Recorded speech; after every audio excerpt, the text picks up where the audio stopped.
Hello, welcome pen friends. I'm back with another video, and actually this is the first video for the ink profiles of Inkflight 26. So we're going to look at Smoky Gray. We're going to take a real close look at it the way we do and see what it's all about, and then these will be the next ones. So let's get right started. I'm going to start it in the bath test right off the bat here so we can see what happens. I'm kind of wondering about this. I just feel like some of that's going to stay, but I I don't know what makes me say that other than how it behaved on the panel. So it'll be interesting to see whether my perception is correct. So we'll leave it in there. Boy, it didn't do much, did it? Okay, and we'll leave it while we get into the Rhodia Gold book. So here we are with a brand new spread where we can begin to study these inks, and it looks lonely, but there it is. Okay, so over here got a little bit more about it. Now I love gray ink. I've been using it a lot in my bullet journal. I've been actually using a darker one, Diamine Earl Grey, but I really like several of them, and wait till we get to that and I'll show you some of the other ones that I like. But I found this was available at Jet Pens, 30 mils for $15, or a 6-pack of their little cartridges that are Standard International for $2.20. And then, let's see, I've jotted down Goldspot and Amazon, but I wasn't finding this particular one at that moment when I did it, which could have been Sunday even, because I've been playing with this ink for a while. Now, let's see. So it was in the broad nib, and I was happy with it in there. And then when I got it into the fine nib, I just felt like it didn't have enough saturation for that Lamy fine nib. So I prefer the color in the broad nib. And then it had kind of an odd chromatography, which made me kind of lack confidence for how I was doing it. But I've been doing it the same way for all of the ones that I have been doing. And let's see, now that I have the new strips, of course. So I do it the same way, and they're not all coming out like this. So I'm just sort of thinking, well, there's the gray, there's that pigment, and then there's a little tiny bit of purple. Let's see if I can, or it appears to be like a purple coming out of there. So that's what we have in here. Let's get into some more notebooks. I got 4 more for you. This is the Leuchtturm, the 1917 dot grid. This is a soft cover one that I repurposed, and it started out as a gratitude journal, and then I repurposed it for the ink swatches, because this information is important to me for my bigger bullet journal, and I ended up with another notebook for gratitude that I really like. So here it is. Looks good in the broad nib, and then I don't prefer it here, but somebody might, because that does look kind of pencil-like, and it's less saturation. But somebody that has better eyeballs than me, I'm wearing trifocals, reading glasses. Okay, so there was absolutely no bleed through. So there's that. So I think vision makes a difference in lighting and all of that. So, wow, that really did get dirty. Okay. And then the next one is our little Emacine notebook that came from an ink journal inkflightbox. And there it is. Oh gosh, it shows a nice array of color variants there. I like that a lot. And you know what? This was really interesting to me. It's in the Moon Man Mini, all the writing. And that's a glass nib. And I've said all along, I felt like this was like a medium nib. So that gave me the idea, well, maybe that's where I would fall with this one. If I'm writing with this one in my bullet journal, I do believe I'd stick it in a medium nib, because then it wouldn't be quite as dry, quite as small of a line as the fine nib. And it did really well with this, where some of them come across super dark for the first 4 lines or so. This one didn't do that, and I didn't have to redip either. So it has a good flow. That's one of the things I learned when I use the glass nib. I learned right away whether it can hold its own and work good on the paper. So, okay. So there's that one. And then we'll hop right into CVS Caliber notebook. And, you know, it wasn't quite the same story on here. I was good with it in the broad nib. It was okay. And then it just, it didn't feel good or really look very good in the Lamy fine nib. It loses its, you know, ability to show on the paper. But that's the paper, really. In this case, that's the paper. No bleed through at all. Okay. So then the last notebook is the Live Notes from Pen Gallery. And it is this is an A5 with 68 GSM Tomoe River paper with 5mm dot grid. So this kind of mimics what my bullet journal is as well, except it's Tomoe River paper. So okay, here it is, and here it is in the broad nib and the fine nib.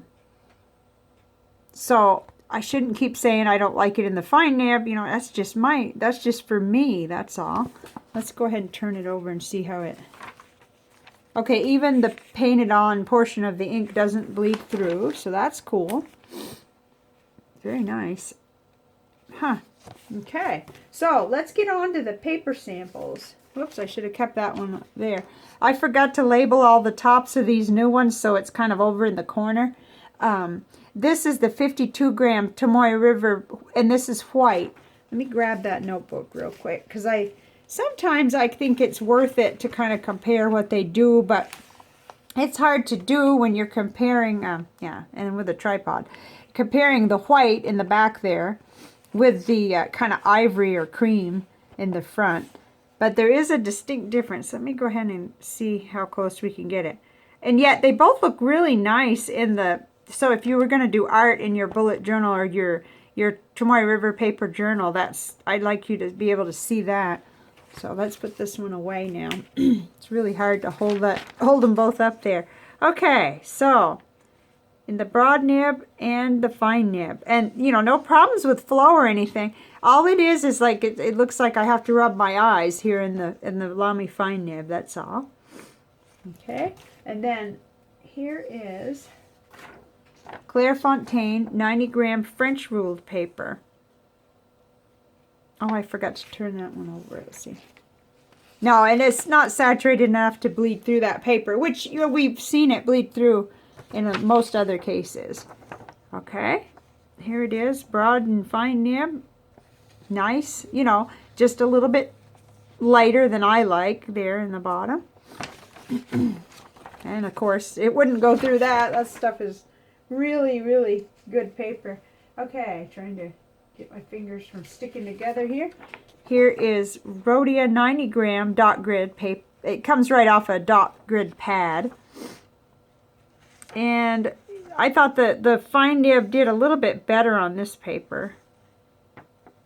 Just shows up just a little bit better. And there's the little swatch with, of course, no bleed through. All right, and then last of the paper samples is Hamlin Optic 90 gram. Nice. All the same things really for me. I'm cool with it in the broad nib. Okay. And nothing went through that, of course. That's iron. That's like the Clairfontaine, basically. Okay, let's check in on it. Okay, this is what I thought. It's, you know, you could still read it. It's all there, almost all there. It faded a little and some lifted, but not very much. So that's an interesting thing, and that might influence your purchase too, because some of them that are that lightly saturated will just completely disappear. So that, you know, that's something that I think could help us. Okay, we've got a little bit of a interesting panel today. Because I've determined that I really didn't have that many grays as I thought. I just love grays. But they're all samples except for Diamine Earl Grey is a small bottle that I have, and the rest are samples. So you're probably wondering, because you could see that I taped over, this is today's ink, Kaweco Smokey Grey, and I taped that over the ink journal. It was a Silver Fox. It was a it was a blend, so that's a little bit special, and it may look like this, but we're gonna get to see that. Well, here, there it is. So it does compare sort of, but you'd have to mix that, and that's a special one. It's not like you can purchase the bottle. So I covered that. And the other one underneath there, I can't remember what it is, but it looked more blue than gray. So I thought we could, it was a Pilot Iroshizuku ink. I thought we could go ahead and get our first glimpse of Birmingham Tarnished Nickel today. Because although it may not technically be a gray, it sort of reminded me of a gray. And I mean, it's brand new through the door to me, this one. So I wanted to see, and I thought, wow, that's a lot of interesting comparison there. In the Diamine Earl Grey, you see a little less blue and maybe, quite a bit of pink. But in the Birmingham Tarnished Nickel, you see lots of blue and pink. So, yeah, that was exciting to see that different, that similarity. And, I mean, I understand, today we're talking about Kaweco Smokey Grey. So it sort of on the surface compares best with the regular Diamine Gray and even Diamine Silver Fox, which we'll see a flip back here in a minute. I'll show you how that looked. And then, of course, Lexington Gray, which is completely permanent and bulletproof. So that's down here in the right-hand corner. That is a really nice ink too. I don't talk much about the Caran d'Ache Infinite Gray because I don't like the price on that one. But that's crazy. But that's a beautiful ink too. So these are some of the ones that that I have, and there's many, many more out there. So, but I find myself, I'm always inked up with Diamine Earl Grey, and it actually lightens and looks better. Like in the stub, it's really, really pretty, and it's the exact gray that I like. So, okay, so let's see. I wanted to go back and show you. I probably should have done this before. Yeah, I had it tabbed so that we could look back on Diamine Silver Fox, which I've done a full profile on. So this one really makes me think of today's, the Kaweco Smokey Grey. But honestly, I like this one better. And at the time, I remember telling you that it wasn't saturated enough for me. But, and back then, I hadn't, it appears that I hadn't yet been putting it in the fine nib too. So that's been a real improvement, a viewer-suggested improvement. But I like how it acted on the Tomoe River paper a little better, a little more shading, and there's a little more shading throughout. So let's flip forward to today. It's hard because I can't see them side by side. And yeah, I do see a little difference there. It flattened on the Tomoe River paper. It doesn't have as much interest. And it's just a tad lighter for the most part. So let's see. Okay, there. It's like going to the eye doctor and they say, number 1 or number 2. Number 1 or number... Oh, that drives me crazy. It's like, wait, slow down. I can't see it. But, they're very similar. But if it was me, I think I'd lean... Oh, this is Silver Fox. Oh, for heaven's sake. Why did I think this was... No, okay. I haven't had breakfast yet. Okay, Diamine Silver Fox. Yeah, I'm talking about what I thought I was. For a minute there, I thought I was showing you Ink Journals ink. Oh, my goodness. This is me. No caffeine. And it is still my fasting window. So, pardon me. Okay, but I did find those two very, very comparable. And I don't have enough of this Diamine Gray to play with it more to give you, lots more. It's like a tiny bit in the bottom of a sample. So, okay. And then it led me to the idea that I can't believe I haven't done a profile on Diamine Earl Grey yet. But it's probably just, the timing and all of the different ink flights that have come in and different things that I wanted to do videos on. But that needs to be done because then we can start to get a real good comparison from some of these that appear lighter on the panel, but this is a really good ink. So, okay, goodness gracious. Let me show you the a visual journal. Here it is. Now this was fun, and this actually got a remark from my husband. He walked by and he said, "Oh, that's pretty." So here's the one, I'll hold it up, where it ends up looking sort of like a landscape. Now, it's very subtle, but look at all what comes out of that. So this ink, as subtle as it is in the nib, it has some purple that comes out and some almost I don't even know what you want to call that, yellow, or but it's tinted, and it looks like 3 different ink colors, but it's one. So that's really nice. You know that I like that when that happens. So, and then over here, of course, it looks a little weird, but it still does that same thing where you could see the colors coming out. So I thought, you know, someone with any more skill than me could really get a pretty one, but he liked this where it looked like kind of like a fuzzy little reflection.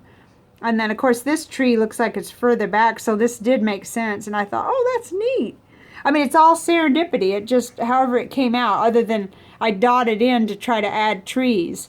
And they were a lot more detailed at first, but then they fuzzed out. And this is, of course, I learned this from Nick Stewart, and I'm still continuing with his class online course videos, and I've been a little scattered lately, real busy doing so many things, but I'll be continuing with that. Maybe my skills will sharpen, I'm not sure.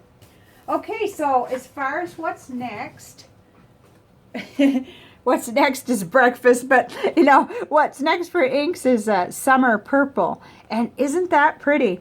Now, I'll be interested to see how it looks in a nib, because way back when I was starting in the hobby, I had a cartridge and I put it in, I believe it was a Genhao X450. I put the cartridge in, and it was like, it seemed so light, you know, but that was before I got into the hobby and got any level at all of understanding about, you know, how different it might look in a broad nib or a stub nib, or you know, the different nibs. So I can't wait to try this one. It's gorgeous on here, and I believe we can bring out its beauty in other places too with the nibs and everything.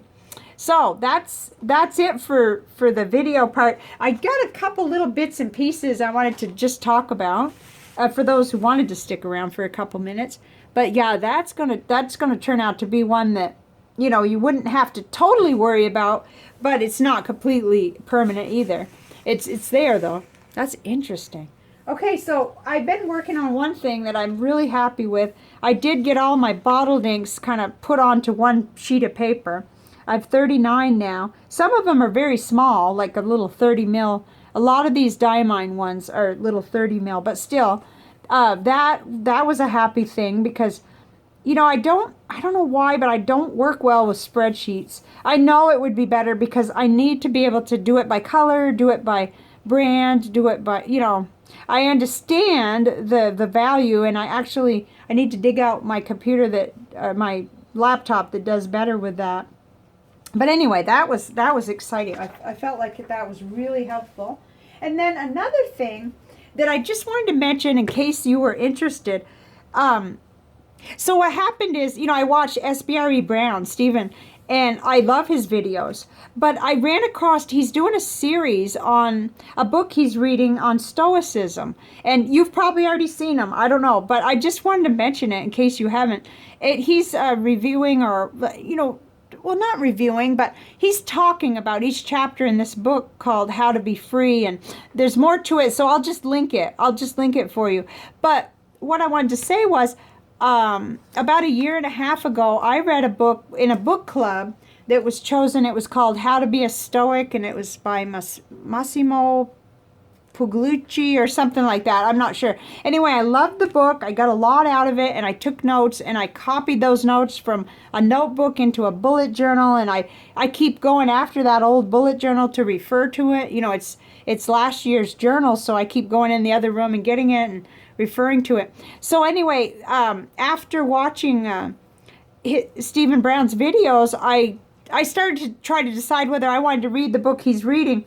But in doing my research, I decided that I would read the Marcus Aurelius Meditations.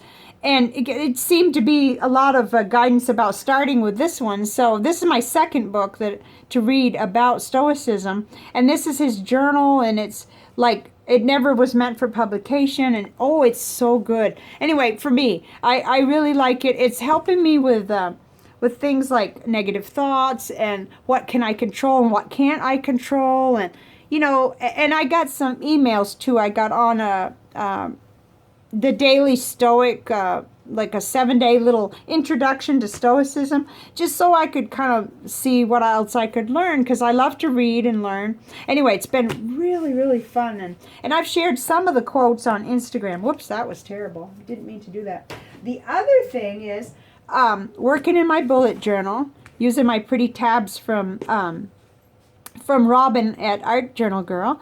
And I'm working on I just got this little, it's very, just starting it. You know, I should have probably been doing this longer. But I'm getting excited because I've got about 6 weeks before I go to Vermont. So I've got a packing list, and I looked at this column and I thought, well, that's enough room for my pen-related things. Now, where am I going to do my packing list for my clothes? Oh, well, those aren't as important. The journaling stuff is really important.